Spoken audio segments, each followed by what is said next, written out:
So thank you. Thank you for that very helpful introduction. It's a real pleasure to be with you today. Thank you to all of you for your time and for your attention. In this lecture, I consider the hallmarks of law and especially labour law at a time of neoliberalism.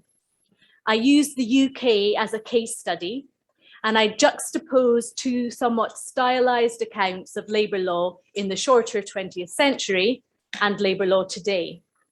By shorter 20th century, I mean, roughly speaking, from the end of the First World War until the election of the Conservative Party under Margaret Thatcher in 1979. The Conservatives are, of course, the centre-right party in the UK. In each case, I'll say something about the respective roles of states and markets in the field of work and work relations, about the rule of law, and thirdly, about contract and freedom. A basic definition of rule of law, I mean, to begin with anyway, I'll say more about it as I go, but a basic definition, the principle that society is governed by legal rules. So along the way, I'll take the opportunity to present some findings from the research project that Manuele already mentioned. And I just want to acknowledge my co-authors before I do so. So for much of the short 20th century, it was public policy in the UK to encourage workers to join trade unions and to encourage employers to bargain collectively with the unions.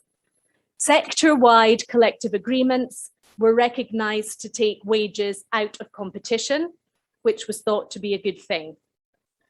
For as long as policy was informed by Keynesian economics, unions and collective bargaining were also valued for their capacity to raise wages, increasing workers' spending power and stimulating demand, provided, of course, that wages didn't get so high as to cause inflation.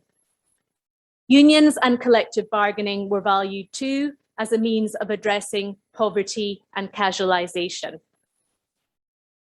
The peculiarly British system of labour law in place for much of the 20th century was often described as voluntarist, the role of the state as abstentionist.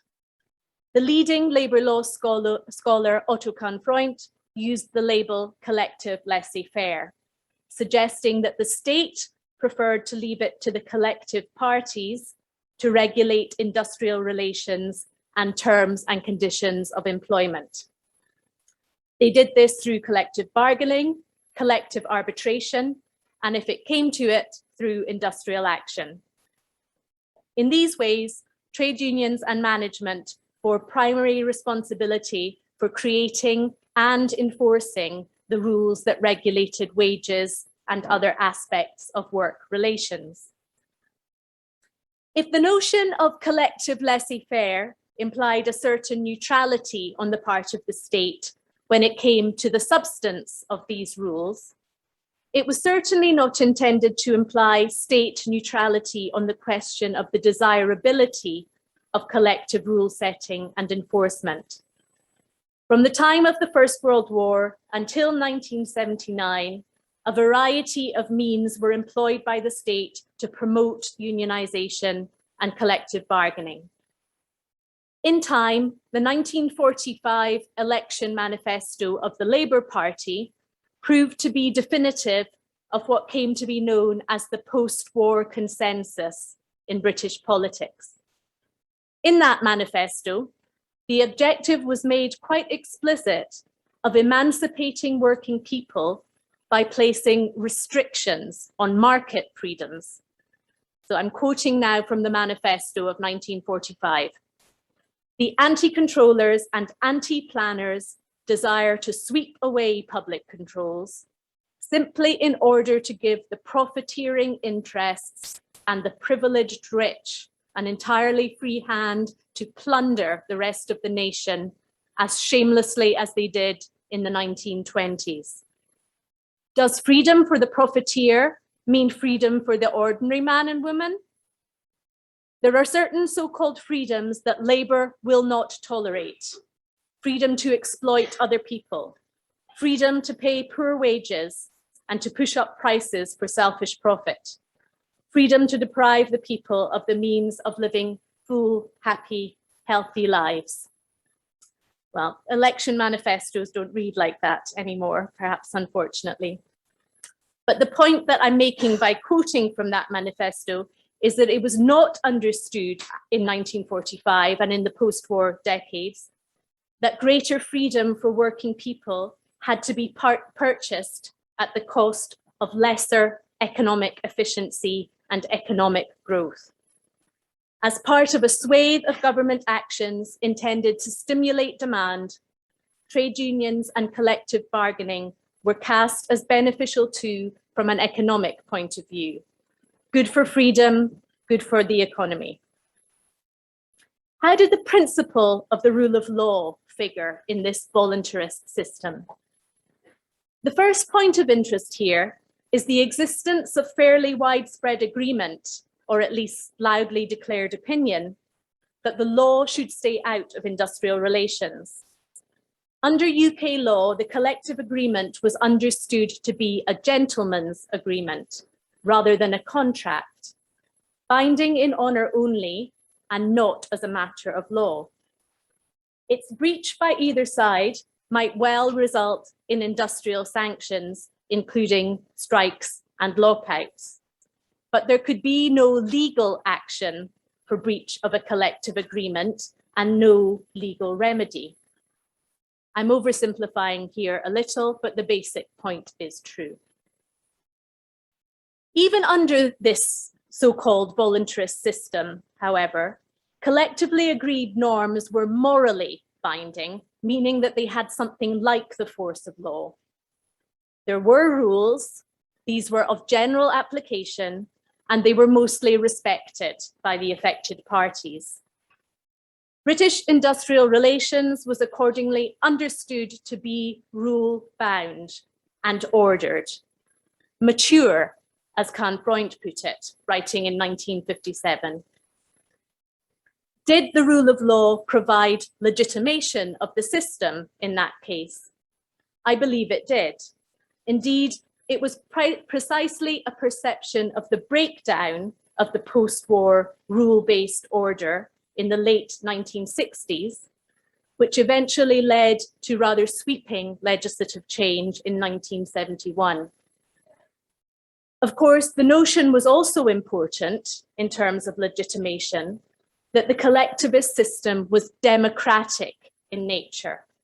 It was democratic because it involved workers through their unions in the setting and enforcement of the rules that governed their working relations and working lives.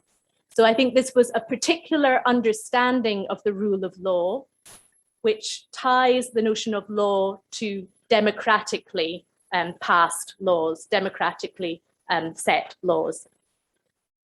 How did contract figure in the British voluntarist system? According to Kahn Freund, the contract of employment was the cornerstone of the whole system of labour law.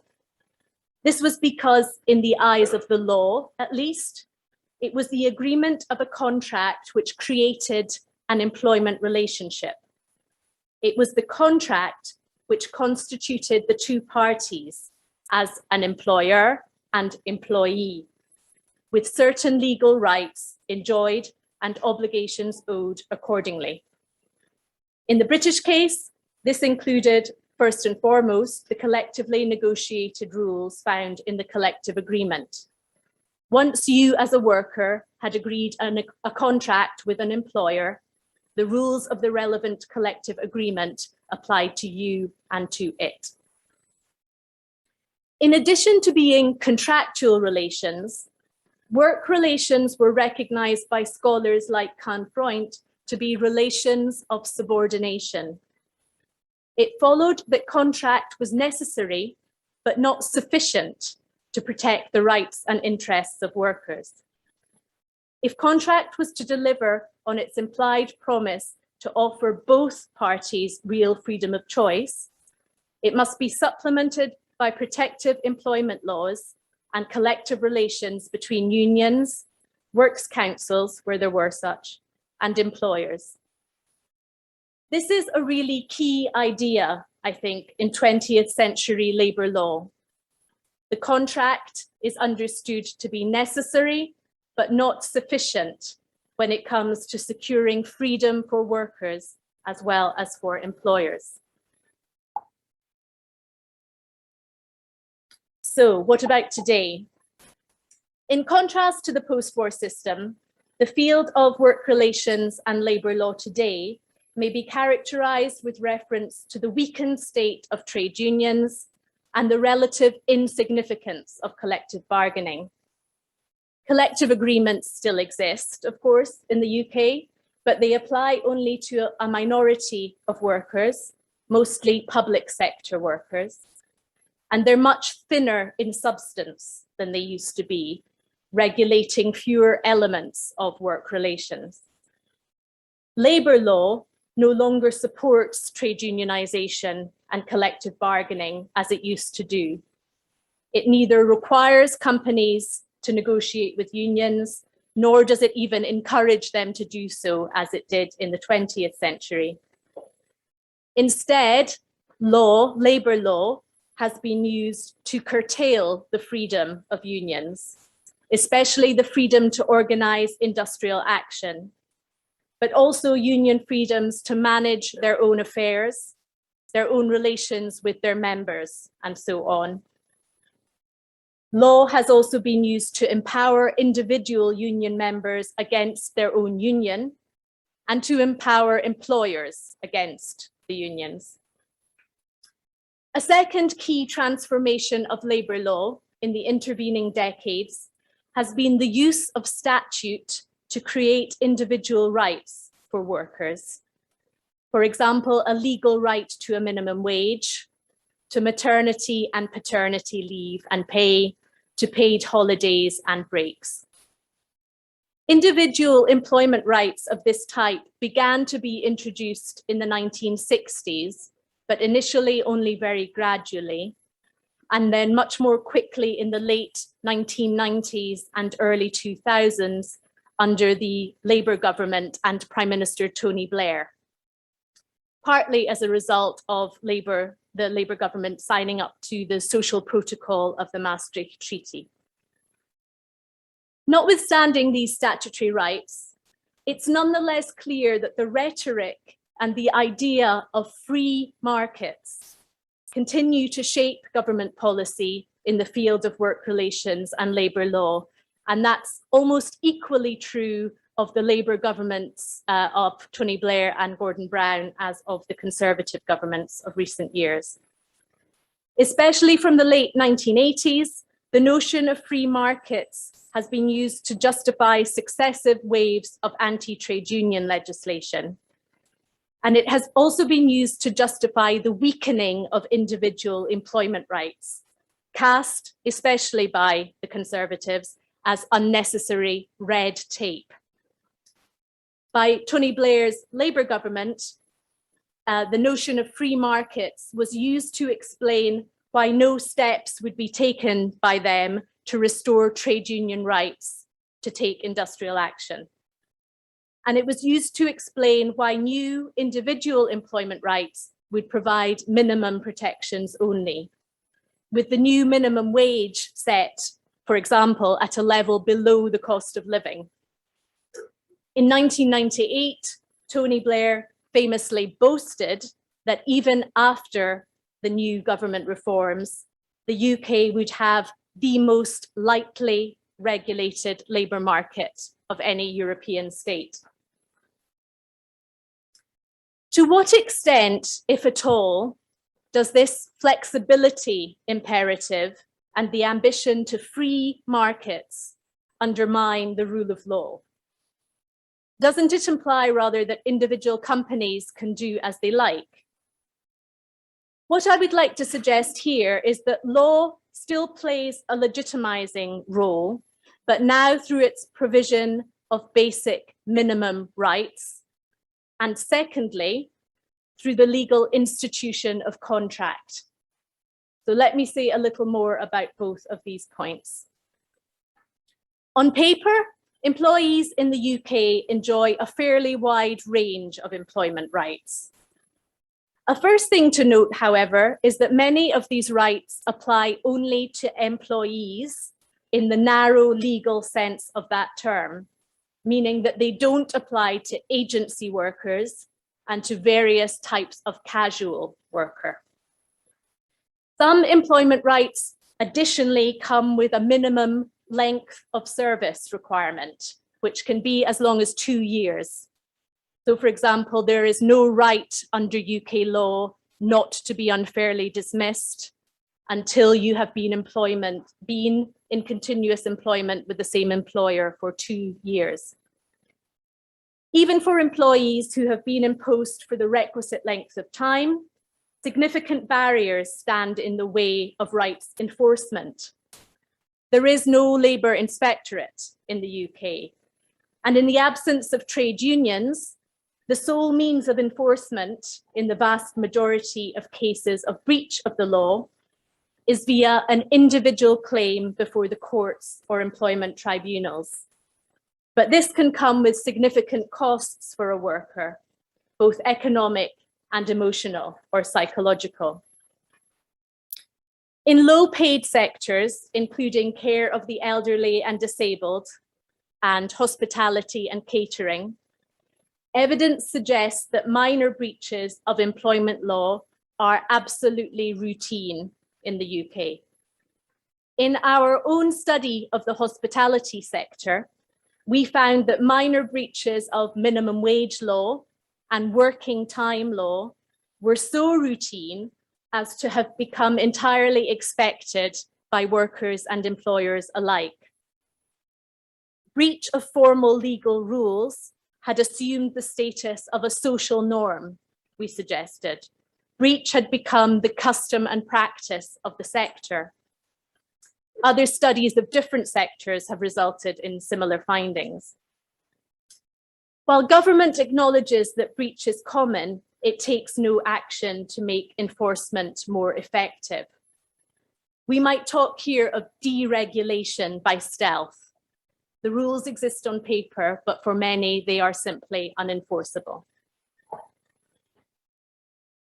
By reason of the relatively thin substance of employment rights in the UK, especially when viewed in comparison with other European jurisdictions, and by reason too of these difficulties when it comes to enforcement, employment rights are not as significant in practice as we might expect them to be.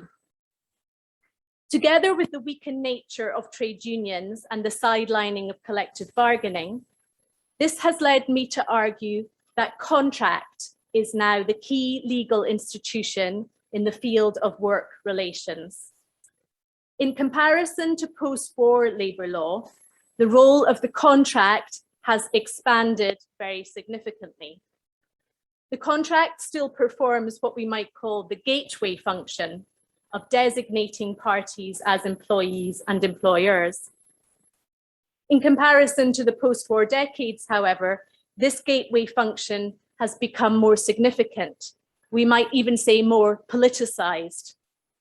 No longer tamed by trade unions, employers have increasingly chosen to draft contracts so that workers do not fall within the legal category employee. Paying clever lawyers large sums of money, no doubt, to assist them with that task. Where that's the case, workers are characterized in law instead as self-employed. This means that employment law doesn't apply, and the employer enjoys consequent savings on wages and other benefits, and also on social security and on taxes. In addition to the gateway function, the contract is now often the primary source of the rules governing the work relation. Labour law today accords individuals a very wide freedom of contract.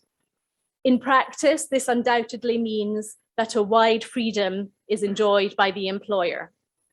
The employer can draft contracts unilaterally, making workers offers on a take it or leave it basis. That said, it must also be acknowledged that the idea of contract can be attractive to workers too. What we might call the neoliberal liberation of contracting for work from its embeddedness in systems of collective bargaining and employment law can be appealing to workers, at least in some cases. The institutions of the post-war decades and the heavily regulated existence of the Fordist worker may be perceived or portrayed as limiting personal freedom, choice, and flexibility in daily life. In contrast to fixed employment, self-employment or entrepreneurship can seem to hold a promise of freedom. In the highly individualized and commercialized field of work relations today, it is increasingly common for workers to be encouraged to think of themselves as entrepreneurs, owning the job, marketing themselves. In addition to its legal function, allowing platforms to escape employment law and social security obligations, self-employment or entrepreneurship can perform an ideological function, serving to legitimize the expropriation of the workers' employment rights. So this is my last slide where I reflect on the role of labour law in the UK version of neoliberalism, in the neoliberal project, if we can think of it in those terms. How has neoliberalism shaped the development of labour law, and how has labour law influenced the development or unfolding of neoliberalism? An idea central to neoliberalism is that states should play an active role in creating and maintaining free markets. When we look at UK labour law, this idea explains a lot of what we see. It explains the anti-union legislation and the restriction of worker and union freedom to take industrial action. It helps to explain the steps taken to make it more difficult rather than easier to enforce employment rights. And it explains the failure of successive governments to act to address the problem of widespread breach of employment law. But it doesn't explain every feature of labour law today. Labour law has been amended incrementally over the decades. The existing law was never swept away wholesale and replaced with a new comprehensive code. This means that many old rules remain in force, though their significance and meaning may have changed over time. Even where old rules are no longer in force, old ideas about justice and about fairness can persist. Here, I think we ought to bear in mind the Polanyian teaching that in society, there is not only movement, but counter-movement. The unfolding of capitalism is not unidirectional, but structurally conflict-ridden, riven with inconsistencies and contradictions. Workers' claims for justice assert themselves against the structural pressure of markets and competition. How successfully they do so depends on the distribution of economic capital, but also of political power and the outcomes of the ongoing struggle over it. Whatever the limitations of our democracies today, governments and legislatures remain somewhat answerable to the electorate. Democratic pressures may account, at least in part, for the introduction of new employment rights in the Blair years in 2017. In past decades, we must also take into account the role of the courts. The more unlikely pro-worker legislation becomes, the greater the temptation for workers and unions to look to the courts to effect legal change. In past decades, so-called strategic litigation has become more common in the UK and has resulted in some significant court victories. We might mention in passing the 2017 decision of the Supreme Court which ruled that employment tribunal fees constituted, so charging workers fees to bring a case to the employment tribunal. The court ruled that that constituted a barrier to justice and a contravention of the rule of law. Also, from earlier this year, the Uber and Aslam decision of the Supreme Court, where the court ruled that Uber drivers were not self-employed, but they were workers with legal rights to a minimum wage and to paid breaks and holidays.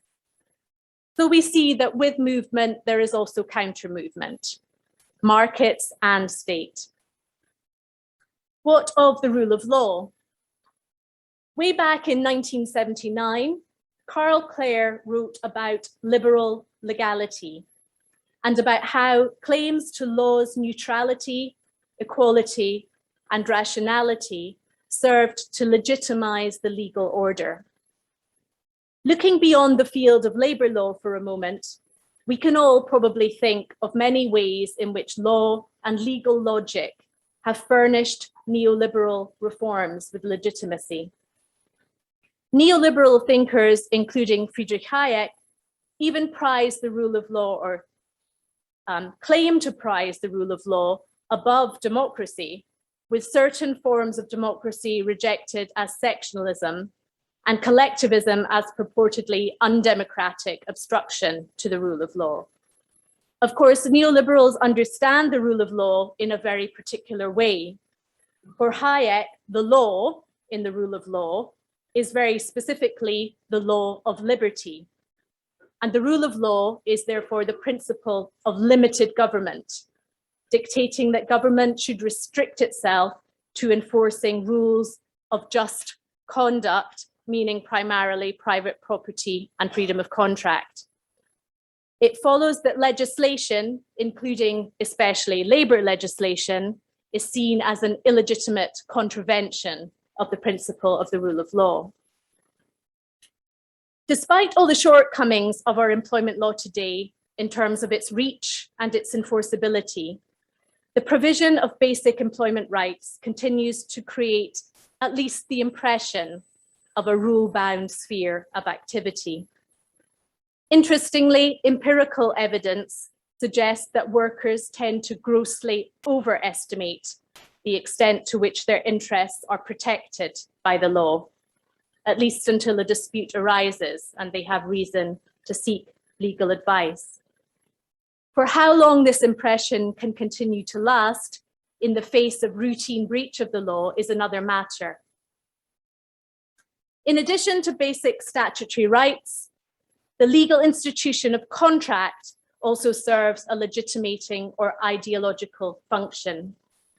The notion of being free to negotiate one's own terms and conditions holds an attraction for at least some workers. Self-employment is more attractive than employment for some for its inherent promise of flexibility and choice. Closely tied to the ideal of freedom of contract, the idea of market justice is also at play today. Workers may value the opportunity to work hard and get ahead. They might assume that those on very low wages deserve nothing more. They're unskilled, they lack ambition, they're afraid of hard work. Again, workers' own experience of working life and the labour market are likely to shape their own views. So to a brief conclusion.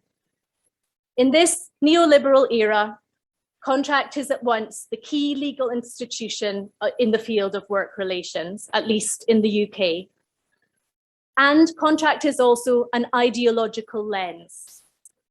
The basic direction of travel is towards nominally free markets and state intervention to achieve and maintain those free markets. When it comes to the enforcement of employment rights, non-intervention on the part of the state threatens to undermine the rule of law, at least for as long as we understand the rule of law to require compliance with legislation. Insofar as we are persuaded by the Hayekian definition of the rule of law, we may be satisfied as workers with formal freedom of contract and market justice. But for now, opinion remains divided.